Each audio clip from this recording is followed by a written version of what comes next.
समाजातील प्रत्येक घटना थेट आपल्यापर्यंत पोहोचवणारे आपलं हक्काचं न्यूज चॅनल क्रांती सूर्य न्यूज. संपादक शशिकांत राजवंत.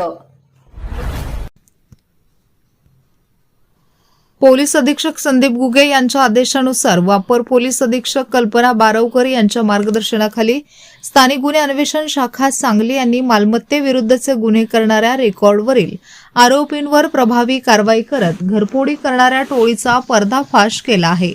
स्थानिक गुन्हे अन्वेषण विभागाकडून मिळालेली माहिती अशी की स्थानिक गुन्हे अन्वेषण विभागाचे पोलीस निरीक्षक संजीव कुमार झाडे यांच्या नेतृत्वाखाली सहाय्यक पोलीस निरीक्षक सिकंदर वर्धन व स्थानिक गुन्हे अन्वेषण शाखेच्या पथकाने विटा पोलीस ठाणे यांच्याकडील गुन्ह्याचा समांतर तपास करत तांत्रिक विश्लेषणाच्या आधारे आरोपी दादासो अण्णा बुधावले वय 20 राहणार वरकुटे मलवडी तालुका मान जिल्हा सातारा व सुनील मारुती मंडले वय 26 राहणार देवापूर तालुका मान जिल्हा सातारा यांना ताब्यात घेतले.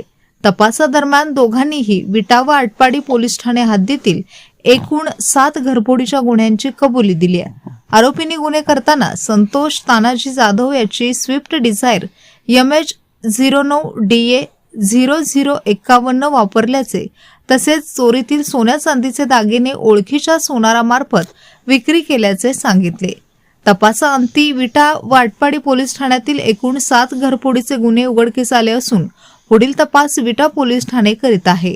या प्रकरणात संतोष तानाजी जाधव, विक्रम आनंदा बाबर, लक्ष्मण भीमराव जाधव व संजय अण्णा बुधावले हे आरोपी फरार असून त्यांचा शोध सुरू आहे. अटक केलेले आरोपी हे रेकॉर्डवरील गुन्हेगार असून यापूर्वीही त्यांच्यावर गुन्हे दाखल आहेत. सदरची कारवाई पोलीस निरीक्षक संजीव कुमार झाडे, सहाय्यक पोलीस निरीक्षक सिकंदर वर्धन, पोलीस हवालदार संजय पाटील, सूर्यकांत साळुंखे, हनुमंत लोहार, अतुल माने, पोलीस नाईक Sushil Mhaske, police constable Pramod Sakharpe, Sunil Jadhav, Abhijit Thanekar, Rohan Ghaste, Rupesh Holkar, police शिपाई अभिजित पाटील, अजय पाटील, सायबर पोलीस ठाणे, चालक पोलीस हेड कॉन्स्टेबल शिवाजी सिद्ध, पोलीस कॉन्स्टेबल गणेश शिंदे यांच्या पथकाने केली आहे.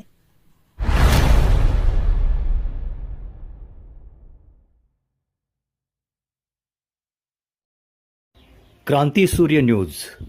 संपादक शशिकांत राजवंत. सबस्क्राईब करा,